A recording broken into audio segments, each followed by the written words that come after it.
오늘 말씀에는 6절과 10절이 좀 더 깊은 이해를 필요로 하고 있습니다. 몸으로 있을 때는 주와 따로 있다라는 의미는 지금은 예수 안에서 완전한 완성과 안식을 가지고 있지 않고 기다리고 있어야 되는 때다. 그리고 심판대 앞에 나타나 선악간에 그 몸으로 행한 것을 따라 받는다 하는 것은 잘잘못의 심판보다 훨씬 깊은 우리의 인생에서 우리가 걸어온 길이 무엇을 만들어냈는지를 보게 될 것이라 하는 긍정적인 차원에서 더 많이 이해를 해야 합니다. 이 고린도 후서는 고린도 전서에서 보낸 편지에 나왔던 내용들, 즉 사도 바울이 고린도 교회를 떠나고 들려온 소식이 고린도 교회 안에 기독교 신앙이 가지는 깊은 뜻을 오해하여 여러 가지로, 예를 들면 영적 방종으로 가거나 또는 우월감으로 가거나 또는 어떤 신령한 은사들에 편중되어 서로 간에 어려움을 겪는 일들에 대하여 사도 바울이 조목조목 기독교적 신앙에서는 그런 현실적인 문제들을 어떻게 이해해야 하는가라는 것을 꾸짖은 내용들로 가득 차 있습니다. 그러자 뜻밖의 고린도 교회는 이 사도 바울의 꾸중에 대하여 반발합니다. 자신들의 그 처지와 이해가 잘못됐다는 것을 받아들이기가 어렵고, 사도 바울이 하나님의 종으로서 부족했다, 그가 제대로 가르치지 못했고 잘 알지 못한다라고 역습을 가해온 것입니다. 사도 바울은 자기의 사도권, 자기가 전한 복음의 진실성과 자신이 충성된 하나님의 종이라는 것을 반격을 해야 됐는데, 왜냐하면 고린도 전서에 나온 그의 편지들 내용이 사도 바울의 종된 신분을 확증하지 않으면 저들의 판단이 각각의 마음대로 제멋대로 될 것이기 때문에 자신의 사도권을 증명해야 됐습니다. 그러나 이 사도권을 증명하는 고린도 후서의 이 내용들은 상대방들이 한 인신 공격이나 어떤 단점들에 대한 공격에 답을 하는 것이 아니라 복음에 대한 깊은 이해로서 저들의 분노나 적개심이 또는 그 잘못된 확신과 주장이 어떻게 기독교 신앙을 곡해해서 나온 것인가를 설명하는 데 전부 할애합니다. 그 가장 중요한 핵심되는 내용이 저들은 복음을 하나의 율법적 차원에서 이해하고 있다라는 지적입니다. 그러니 우리들도 새겨 들어야 되죠. 왜냐하면 율법적으로 기독교를 이해하는 것이 훨씬 쉽고 훨씬 분명합니다. 기독교를 제대로 이해하기에는 우리는 턱도 없이 모자라서 많은 부분을, 아니 거의 대부분의 내용을 믿음으로 가져야 되는데, 믿음은 지금은 설명할 수 없다 그런 뜻입니다. 그 믿음을 가지는 게 더 막막하고 규칙과 율법을 가지는 것이 더 쉽습니다. 율법을 성경이 구약 내내 율법으로 이스라엘 백성을 인도해 왔으면서 신약에 이르러서 율법을 폐기한 것은 율법 시대가 끝났기 때문입니다. 이 시대라는 것은 다만 시간적인 차원이 아니라 순서와 과정에서 그렇습니다. 율법은 제1단계이고 은혜는 제2단계입니다.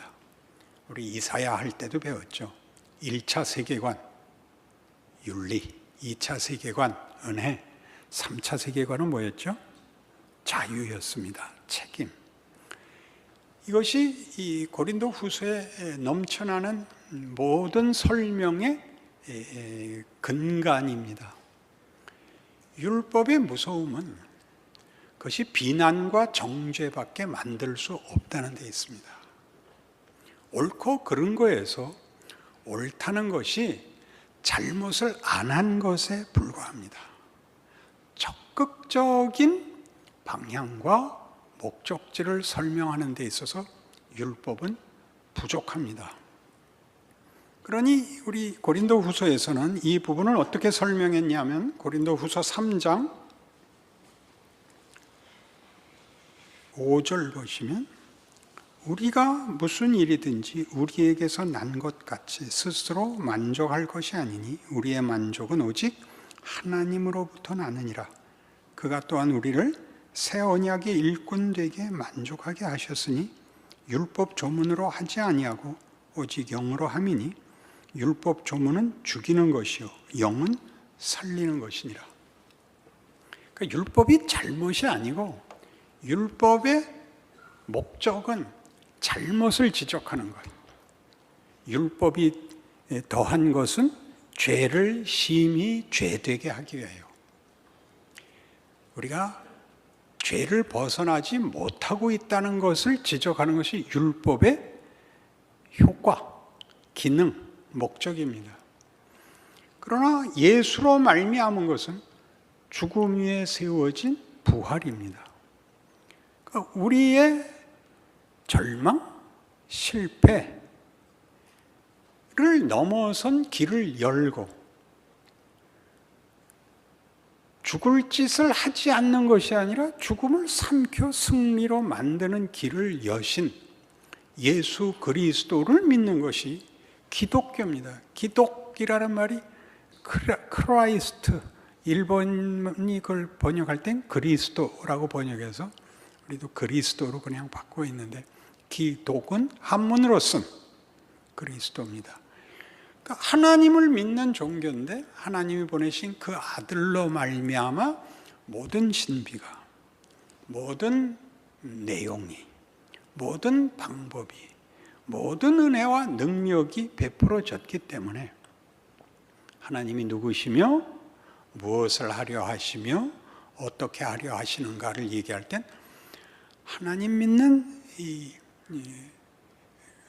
유일신교가 예수라는 이름으로 성육신 하신 예수, 우리를 위하여 십자가를 지신 예수를 대표로 하여 우리의 믿음과 우리를 지으시고 구원하시고 사랑하시고 목적하시는 하나님을 믿고 그 하나님의 아들로 인한 구원을 믿고 그 성육신과 십자가의 죽으심으로 뒤집은 약속을 믿게 되는 것이죠.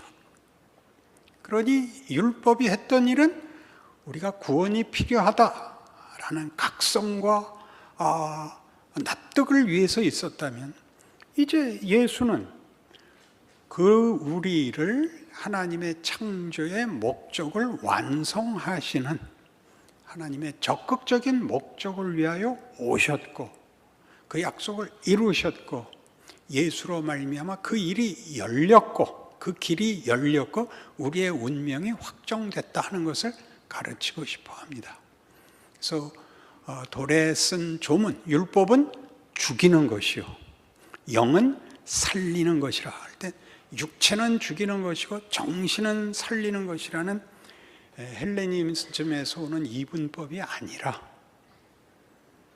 우리가 우리를 살릴 수 없고 우리가 우리의 기대에 목적을 걸고 사는 것이 아니라 우리를 지으신 하나님이 우리에게 당신의 목적과 당신의 권능으로 말미암아 그 아들로 인하여 영광을 받으신 바로 그 일을 우리의 생애와 운명에 담으시려고 한다라는 적극적인 대로 인도함을 받았음을 성경은 대조시키고 있습니다. 그러니 바울의 지적은 7절 돌에 써서 새긴 죽게 하는 율법 조문의 직분도 영광이 있어 이스라엘 자손들은 모세 얼굴에 없어질 영광 때문에도 그 얼굴을 주목하지 못하였거든. 하물며 영의 직분은 더욱 영광이 있지 아니하겠느냐. 정죄의 직분도 영광이 있은즉 의의 직분은 영광이 더욱 넘치리라. 영광되었던 것이 더 큰 영광으로 말미암아 이에 영광될 것이 없으나 없어질 것도 영광으로 말미암았은즉 길이 있을 것은 더욱 영광 가운데 있느니라. 모세가 율법을 받고 내려올 때 하나님을 만난 말하자면 어떤 거룩함으로 인하여 얼굴에 광채가 났죠. 이스라엘 백성들이 모세 얼굴의 광채로 인하여 다 그를 더 높이 받들려고 하자 모세가 이 영광에 사로잡히지 말라고 얼굴에 수건을 감았죠. 없어질 영광이라고. 그러니까 율법을 더 지나 예수의 영광에 오자 우리는 이 수건으로 감을 필요가 없는, 이 영광에 머물 필요가 없는, 없어질 영광에 붙잡혀 있지 않고 더 나아진 영광, 더 적극적인 영광, 예수 안에서 보는 부활의 영광, 그 승리의 영광을 가지게 되었다. 없어질 것도 빛이 났거든. 이 영원히 있을 것은 얼마나 더 굉장하겠느냐.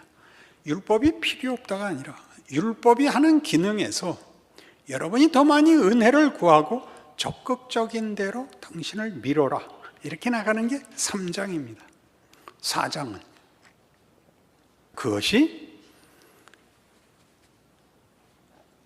우리의 보이는 조건을 놔둔 채 그 안에 보배를 심는 방법으로 일하신다 라는 것을 설명하는 것이 4장입니다. 4장 7절이죠. 우리가 이 보배를 질그릇에 가졌으니 이는 심히 큰 능력은 하나님께 있고 우리에게 있지 아니함을 알게 하려 함이라. 하나님이 왜 연약한 육체와 부활된 육신을 주지 않고 죽고야 말 육체 속에다 보배를 담아놓고 있냐면 둘을 대조시키고 있는 것입니다.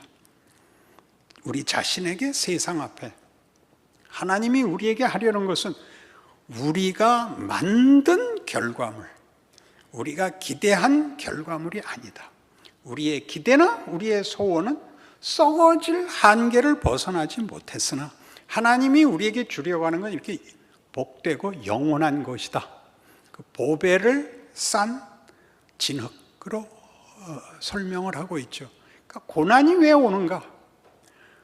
우리가 예수를 믿으면 보이는 조건과 보이는 상황에서 형통하고 만족을 얻는 정도를 지나야 된다.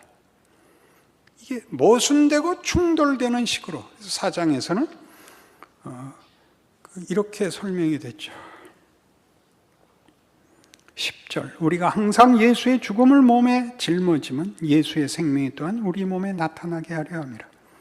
우리 살아있는 자가 항상 예수를 위하여 죽음에 넘겨지면 예수의 생명이 또한 우리 죽을 육체에 나타나게 하려 함이라. 그런즉 사망은 우리 안에서 역사하고 생명은 너희 안에서 역사하느니라. 세상 사람들이 우리에게 묻죠. 너희는 왜 죽는 걸 겁을 안 내는가? 너희는 왜 믿지는 일을 감수하는가? 그 세상이 아는 승리, 세상이 아는 권력을 우리 지나가고 있죠. 그게 하나님이 우리 안에서 증명하려는 것이고 우리 안에 만들려고 하는 것입니다. 이것이 고난으로 현실에서는 나타나서 앞에 있었던 율법과 은혜의 부정적이고 소극적인 목표와 기준에서 다음 단계로 와 더 적극적이고 살리는 대로 부름을 받았고, 그리고 이 고난 속에 영원한 것이 감추어져 있어 일상의 삶에서나 개인적 조건에서는 분명히 세상의 눈으로 볼 때 만족할 이유가 없고 그가 그걸 견뎌야 할 이유가 없는 삶을 살게 하심으로 하나님은 당신의 내용과 목적을 드러내십니다. 그럼 이런 얘기가 다 왜 나오는 겁니까?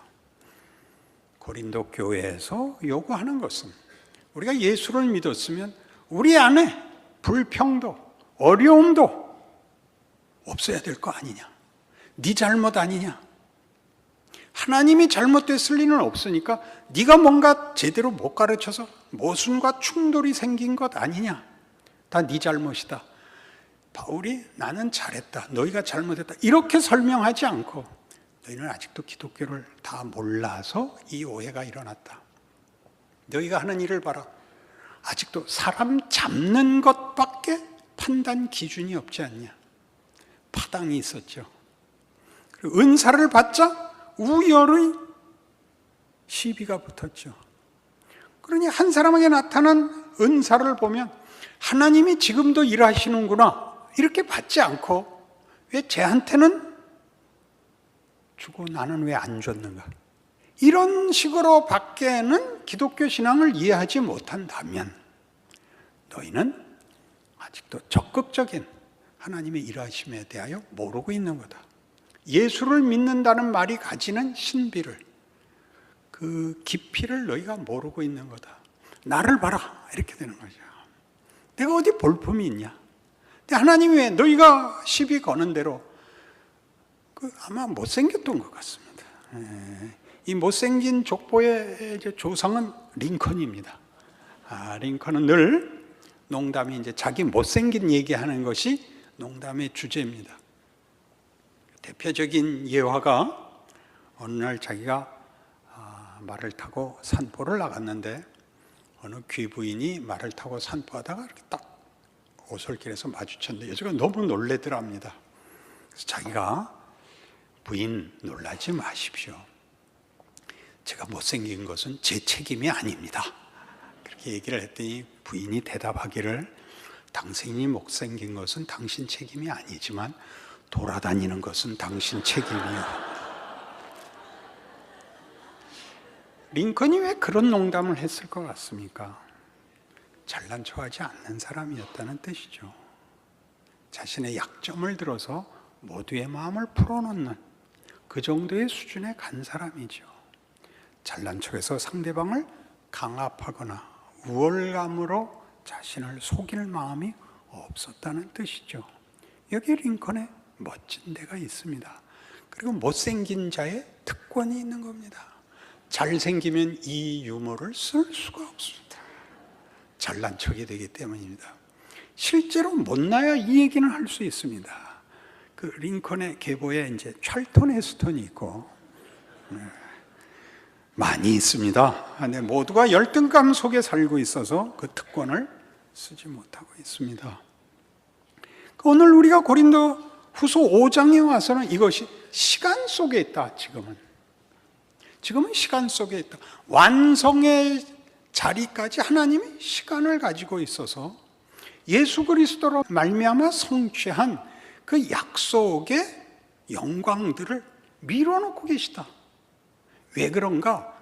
우리가 여기에서 살아있는 동안 영광된 자리로 가는 자가 이 뒤를 잇고 우리를 통하여 이 영광을 나누어야 할 자들 앞에서 명예의 기회를 가지게 하셨다. 그게 이제 고린도후서 5장입니다. 그러니 우리가 지금 탄식하고 있다.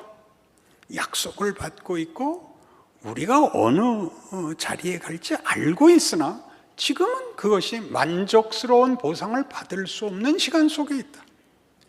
그게 왜 필요한가? 하나님이 우리 보고 예수 그리스도 안에서 구원을 이루신 방법으로, 어떤 방법? 베들레헴 마구간에 나시고 33년의 생애를 사시고 오해받으시고 배신당하시고 그 능력 받으시고 라는 그 길을 하나님의 영광을 만들어내는 일에 있어서 하나님의 특별한 권능으로 우리에게 요구하고 계신다 라고 증언하셨다. 살아내셨다. 우리는 고난과 수치라는 것들이 고통으로만 느껴지지만 성경은 그것은 하나님의 지혜고 하나님의 능력이라고 말한다. 실제로 그렇습니다. 우리가 넉넉한 가운데 나누는 것과 부족한 가운데 순종하는 것은 각각의 임무가 동일한 것입니다. 가졌으면 잘 써야 되고 부족하면 세상에서는 아우성을 치고 같이 죽자고 하는데 기독교에서만 부족한 자가 더 많이 은혜를 구하여 무릎을 꿇게 됩니다. 하나님이 그 기도를 들으십니다. 가진 것을 사용하는 데 쓰는 것보다 크게 핍절하여 울며 엎드린 그 기도에 더 많이 일하십니다. 겟세마네 기도의 그 재현이요, 반복이요, 모두에게 주는 특권들인 것입니다. 그러니 너희가 지금 요구하는 것들은 하나님이 일하시는 방법과 하나님이 담아내시려고 하는 것과 얼마나 동떨어진 것이냐, 이렇게 고린도 교회를 꾸짖고 있습니다. 누가 옳은가를 증명하기 위해서가 아니라 기독교가 무엇이며 신앙인으로 사는 현실을 어떻게 이해해야 하는가를 복음의 차원에서 하나님의 일하심과 예수, 그의 십자가, 부활, 승천, 그리고 우리에게 보내신 성령으로 증언된 하나님의 일하심으로 다시 해석하기를, 다시 이해하기를, 각자의 삶을 살기를 요구하고 있습니다. 지난번 설교 때는 제가 이런 말 했죠. 적극적인 것이 뭐냐? 우리가 율법적이고 부정적이고 소극적인 신앙관을 가지고 있으면 거짓말 안 하는 것, 살인 안 하는 것, 잘못하지 않는 게 답니다. 그게 의로운 것입니다. 그러나 성경이 하는 얘기는, 의는, 그때 예를 든 건 정직이었는데, 정직은 거짓말하지 않는 것이 아니라 반가워하고 격려하고 위로하고 기뻐하는 것이 정직입니다. 적극적인 대화, 적극적인 행동, 우리만이 할 수 있는, 예수를 믿는다는 말이 가지고 있는 내용, 우리의 인생과 우리의 운명은 실패할 수 없다. 그 넉넉함이 가지는 우리만의 양보, 우리만의 관용, 우리만의 용서, 우리만의 믿음이 세상 사람들은 도저히 할 수 없는, 그들은 선택의 폭이 없습니다. 이 잘못을 하든지 잘못을 안 하든지가 전부인데, 잘못을 안 하는 정도가 아니라 더 적극적으로 나가는 것이죠.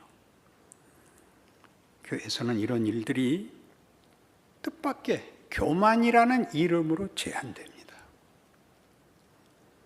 뭘 좀 잘하려고 그러면 그 시비를 아무 말도 안 하고 가만히 있고 나서지 않는 게 겸손이라고 생각하는데 천만의 말씀입니다. 하셔야 됩니다. 좋은 말을 하십시오. 반가워하십시오. 할 일이 너무나 많은데 우리 너무 안 하고 있습니다. 우리 C.S. 루이스 같은 사람이 그의 영광의 무게라는 글에서는 이 문제를 이렇게 꼬집습니다. 영국 사람들에게 자기가 인간의 최고의 가치는 뭐라고 보는가? 사심이 없는 것이라. 그 영국 사람들도 그 정도밖에 못 갔더라고요. 사심이 없는 것. 여러분들도 그렇죠. 나서지 않는 것, 우쭐대지 않는 것.